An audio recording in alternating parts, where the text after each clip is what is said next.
굉장히 이제 인상적인 사건이었기 때문에 네. 세세하게 기억이 나는데 당시에 네.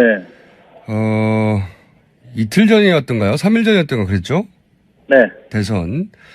바로 직전에 MBC가 김정남 씨를 단독 인터뷰했다 하는 내용을 처음으로 본인 SNS에 올렸지 않습니까?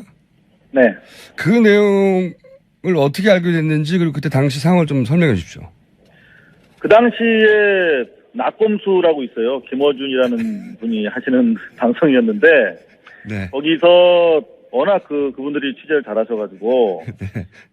대선 기간 중에 김정남이 한국 또는 제3세계로 망명할 가능성이 있다. 네. 그리고 그게 대선 과정에 당시 NLL 광풍이 불고 있었는데 네네. 그 광풍과 맞물리면서 네. 그야말로 여권 주자를 돕는 그런 공작 차원에서 진행될 가능성이 있다. 이런 취지로 보도하셨잖아요. 그거를 뭐 한 달 전부터 떠들었죠. 예. 예. 네. 그래서 깊은 감화를 제가 받아가지고 예. 취재를 하셨군요. 그렇다면은 당시에 미디어 세트, 언론 지형을 봤을 때 정부 입장에서 만약에 이런 공작이 사실이라면 대단히 보안도 중요하고 그렇죠. 손발이 잘 맞아야 될 거 아닙니까? 그렇죠. 나중에 뒤탈이 안 나려면. 예. 그러면 어떤 언론사를 고를까 생각을 하다가 MBC가 상당히 정렬이 잘 돼 있었어요. 당시에. 예. 이미 통제, 우리말로 통제. 네네. 그래서 MBC의 가능성이 높겠다라고 생각해서 아하, 추정해요. 네. 그래서 제가 내부 이제 취재를 하기 시작했죠. 네.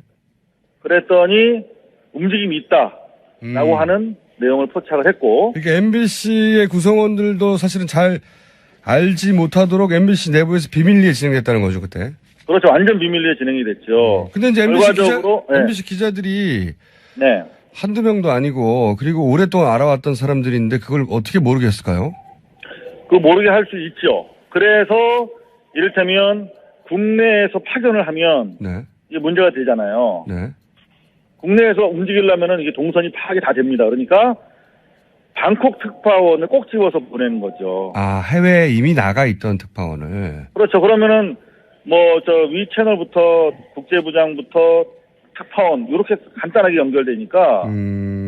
그래서 실제로 이름이 좀 그렇습니다. 허무호 특파원이라고 있습니다. 네. 허무회가 아니라 허무호 특파원인데 방콕에 그때 나가 있던 특파원이에요. 네. 그분이 방콕에 있다 갑자기 말레이시아로 날아가죠. 그래서 전격적으로 인터뷰가 이루어지게 됩니다. 근데 그렇게 꽁꽁 숨긴 것을 이상호 기자는 당시에 어떻게 알아내신 겁니까? 누굴 때리신 거예요? 당시에는 얘기할 수 없었지만, 네. 충분한 움직임이 있었고, 그리고 내부 제보자가 있었어요. 근데 그분이 혹시라도 피해를 입을까봐, 네. 해고되면서도 안 밝혔죠. 아, 이미 해고되신 분이고? 제가 해고되면서까지 안 밝혔죠. 본인 자랑이군요. 네, 아름다운 얘기였습니다. 네, 취재원을 보호했다는.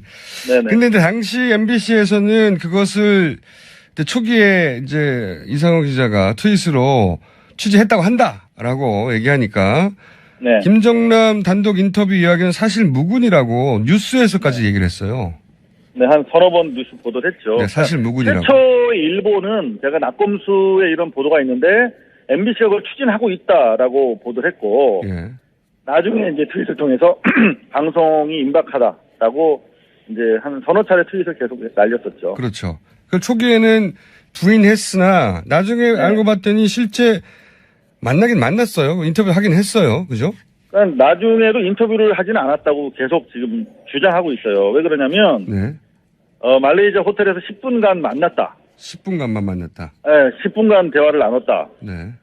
근데 인터뷰한 건 아니다. 라고 주장을 하고 있어요. 사교했나 보죠, 사교. 그거 사교한 거지, 사교. 근데, 네. 제가 내부적으로 확인한 결과, 네. 당시에 제일 이슈가 되는 건 두 가지였습니다. 하나는 망명할 거냐 안 할 거냐. 그렇죠. 망명설이 네. 있었죠. 두 번째는 NLL 광풍과 관련해서 네. 노무현 지난 대통령께서 북한에서 혹시 관련한 발언을 한 게 있느냐. 네. 두 가지가 메인 이슈였거든요. 그렇죠. 근데 예. 둘 다 물어봤다는 거예요. 물어봤다. 예. 네, 근데 입맛에 맞는 얘기 안 나온 거죠. 제 그래서? 판단으로는. 아하. 거기서부터 물어본 것까지는 팩트고 답변이 원하는 답변이 안 나왔다는 추정이신 거죠. 예. 그렇죠. NLL과 관련해서는 들은 바 없다라고 답변을 했다는 거예요. 그래서 뉴스 가치가 떨어져서 보도하지 않았을 수 있다. 그래서 저는 그렇게 보는 것인데. 또 하나의 가능성은 왜냐하면 그 김정남 같은 그 뉴스의 인물은 목격한 자체가 기사입니다. 아니 만나서 인터뷰한 자체가 기사죠. 아니 인터뷰 안 해도 돼요. 그냥 김정남 보기만 해도 기사예요. 실제로 맞습니다. 그 일이 있고 나서 1년 뒤인 2014년 1월 12일 날 요미우리 신문이 보도해요. 말레이시아에서 밥 먹는 거 목격됐다고. 맞아요. 기억납니다. 직접 본 것도 아니야. 요미우리가 본 거야. 예. 근데 그걸 가지고 MBC는 대저 특필을 했어요. 리포트를 하고 난리를 그런데 쳤어요. 본인 본사의 그것도 방콕 아니고. 특파원에 가서 10분 동안 인터뷰를 했는데 원하는 답변이 안 나와서 보도를 안 한다는 게 말이 됩니까? 그렇죠. 월드와이드 스쿱. 단독 보도죠. 말도 안 되는 거죠. 말이 안 되는 겁니다. 예. 이거는 전 세계가 받아주는 뉴스입니다. 이 정도 뉴스는. 그렇죠. 근데 이제 원하는 보도 답변 안 한 이유가 뭐냐? 네네.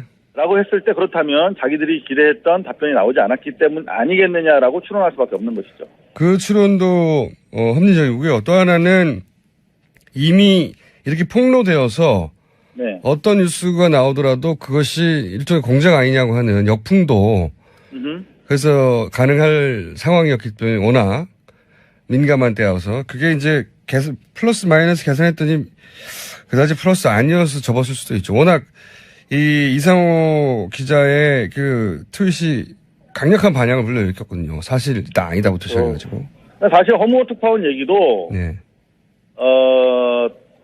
자기가 김정남 씨를 만났더니 제가 이걸 트윗을 통해서 내부 폭로를 한 것을 이미 알고 있더라. 그래서 대화가 원활하지 못했다. 뭐 이런 취지로도 얘기를 하고 있어요, 사실은. 뭐 결과에 맞춰서 그럼에도 불구하고, 네네. 그럼에도 불구하고 보도를 했었어야 되는 것이죠. 만났다. 그러한 취지로 인터뷰를 했다면. 그렇죠. 만났다는 자체로 뉴스고요. 원하는 답변이 안 나왔어도 그렇게 답변했다는 자체가 어마어마한 뉴스니까. 그럼요. 그러면 원하는 답변이 안 나와서 보도를 안 했다면 원하는 답변이었으면 보도를 했을 테니까 원하는 답변이라는 건 정치적으로 굉장히 편향된 자기들에게 유리한 뉴스였으면 했을 거라는 거잖아요. 그렇죠? 그렇죠. 제가 당시에 그걸 내부 고발한 이유는 이게 공영방송이라는 게 어느 쪽을 편들어서는 안 되는 거 아니겠습니까? 네. 그야말로 공정하게 보도를 해야 될 것인데 당시에 NLL 보도라는 것은 이미 광풍 수준의 아무런 근거도 없이 그야말로 말을 낳고 그야말로 선거 분위기를 한쪽으로 몰아가는 분위기였는데 그것과 관련해서 김정남이라고 하는 북한 카드를 쓴다는 자체가 대단히 저는 불공정하다고 생각했기 때문에 내부 고발한 거거든요. 자, 당시 이런 얘기 됐습니다. MBC를 낙점해서 김정남 인터뷰를 추진한 주체는 배후는 국정원이다 주장했는데 어떤 근거에서 그런 말씀을 하긴 뭐 이런 걸 추진하려면 이 정도 정보기관이어야 가능할 건 하지만 어떤 그런데 근거에서 취재를 안 해보신 분들은 모를 거예요. 지금 허무호 특파원은 현재 MBC에서 가장 중요한 직책 중에 하나인 사회부장을 맡고 계십니다. 네. 그런데 그분이 뭐 썩 훌륭한 취재기자는 아니에요. 근데 방콕에서 말레이시아로 넘어가서 개인적인 의견이죠. 네, 정도면- 그건. 네. 제가 뭐 개인이니까요. 저는. 네, 개인적인 평가하고. 그런데, 예. 그런데 제가 물어봤어요. 저는 해고를 당해도 좋다. 네. 근데 여하튼 이제 복직이 돼서 왔지 않습니까? 네. 그랬더니 다시 이 허무호 사건을 폭로한 거 가지고 정지 6개월을 또 때리더라고요. 폭로한 게 언젠데요. 그러니까 해고 사안은 아니라니까 그러면 6개월을 주겠다 이렇게 한 거예요. 그래서 제가 네. 우리 노동조합이랑 같이 예. 나는 2번 해고돼도 좋은데 네. 이거는 공영 언론의 공정성과 관련해서 중요한 사안이니까 허무호의 취재 경위, 네. 지시 내용 네. 이런 것들을 밝혀야 된다. 그래서 네. 이게 과연 불편부당하게 이루어진 취재였는지를 밝히면 나를 잘라도 좋다. 네. 기본적으로 사실관계가 파악되지 않은 상태에서 어떻게 또 재징계를 하려고 하느냐 해서 특별 감사 청구를 했어요. 노조랑 저랑 같이. 네. 근데 거기에 대해서 답변이 전혀 없죠. 무슨 말씀이냐면 네. 해외에 나가서 누구를 만난다는 게 그렇게 생각만큼 간단한 취재가 아니거든요. 어렵습니다. 매우 정교한 자료가 없으면은 네. 갈 수가 없어요. 한 번 뭐 수천만 엄청난 돈을 들여서 움직여야 되는데. 저도 그거는 충분히 50% 너무 야근데 한 1000% 이해합니다. 저도 해본 적이 있어서. 예. 그럼요. 네. 그래서 어렵습니다. 저는 취재를 해본 사람은 외국 제3국 내가 있는 곳에서 벗어나서 다른 나라 가서 누구를 만난다? 아유, 그 생각보다 간단치 않거든요. 아는 사람들끼리 약속해서 가서 만나도 어려운 판에. 자, 그렇기 때문에, 일단은 뭐 상식적으로 이거는 정보기관이 개입했다라고 보는 것이고, 두 번째는 지금 허무호 씨는 제가 몇 차례 전화 인터뷰를 했는데, 방콕에 사는 동포로부터 제보를 받았다라고 하면서도 동시에 말레이시아에서 국정원 직원과 전화 통화한 사실은 있다 이렇게 밝혔어요. 거기까지는 밝혔군요. 그럼요. 그 외국에 나가보면 사실은 그 국정원 쪽 사이드랑 그 뭐 대사관마다 다 나가 있기 때문에 네. 우리가 생각하는 것처럼 국정원 스파이 모양을 하고 막 그렇게 무서운 사람들이 아니에요. 일반인들이에요. 그냥 국정원 직원들도 다. 네. 다 호영호지하고 지냅니다. 외국에 나가면. 네. 대사관 직원이죠, 사실. 네. 그렇죠. 그래서 여하튼 당시에도 MBC 밝히지 않았지만 상식적으로 국정원이 당시에 이미 잘 아시겠지만은 어제 TV조선 보도에 따르면은 국정원이 망명을 추진했다는 거 아니겠습니까? 그러면은 그렇죠. 네. 그러면 국정원이 망명을 추진할 정도면 그야말로 김정남 주변에 한 10명 계속 주시하고 있었다는 것인데 네. 그거를 허무라고 하는 뭐 특별히 뭐 취재력이 뛰어난 기자도 아닌 사람이 타고 와서 만나고 막 10분 동안 같이 있게 하고 그렇게 방치했을까요? 뭐 보고만 있었을까요? 합리적인 추론입니다. 자, 그래서 이제 당시 대선 직전에 국정원이 관리하고 있던 김정남과 MBC의 인터뷰를 추진했고 그것이 어떤 연유로든 미리 폭로되자 보도를 하지 않았다. 여기까지가 사실관계인데, 자, 이번 혹시 그 김정남 씨 피살 사건은 취재하고 계십니까, 현재? 뭐 그냥 계속 관심 두고 있죠. 네, 관심만 두고 계시나요? 뭔가 지금 정보 원들 중요한 걸 취재할 때 그냥 관심 두고 있다고 표현합니다, 우리가. 아, 그렇군요. 그러면 꼬치꼬치 물어보셔야겠습니까? 오늘은 여기까지 과거 얘기를 하고요. 네. 지금 새로 터진 이 피살 사건 관련해서는 저희가 언제쯤 연락할까요? 일단 그거는 시간이 좀 걸릴 수도 있을 것 같아요. 다만 중요한 것은 네. 유로코리아 재단을 통해서 거의 10년간 박근혜 청와대 계신 분께서 네. 김정남을 아주 유력한 비선으로 활용했다고 하는 것인데 그게 보도가 됐죠. 예. 네. 박근혜의 비선은 김정남이다 이런 보도가 주간 경향에 있었습니다. 예. 자, 그렇다면 예. 2005년에 있었던 망명 추진 그리고 그 당시에 허무호 특파원과의 인터뷰 공작과도 박근혜 측이 관련돼 있을지 여부에 대해서 확인해 봐야 되는 것이고요. 두 번째는 그렇다면 다시 5년 지나서 대선 국면이 됐고 탄핵 국면에 있어서 지금 유일하게 살아날 길은 그야말로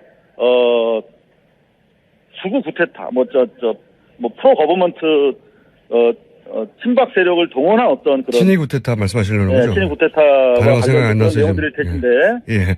그렇다면은 5년 이전 상황과 상당히 유사한 수요가 다시 발생하고 있다. 그 상황에서 동북아의 정세는 훨씬 더 첨예해졌고 그렇다면은 적어도 중요한 것은 확실한 것은 말레이시아에 있던 세계 각국의 첩보 세력 간의 엄청난 텐션이 고조되고 있었을 것이다.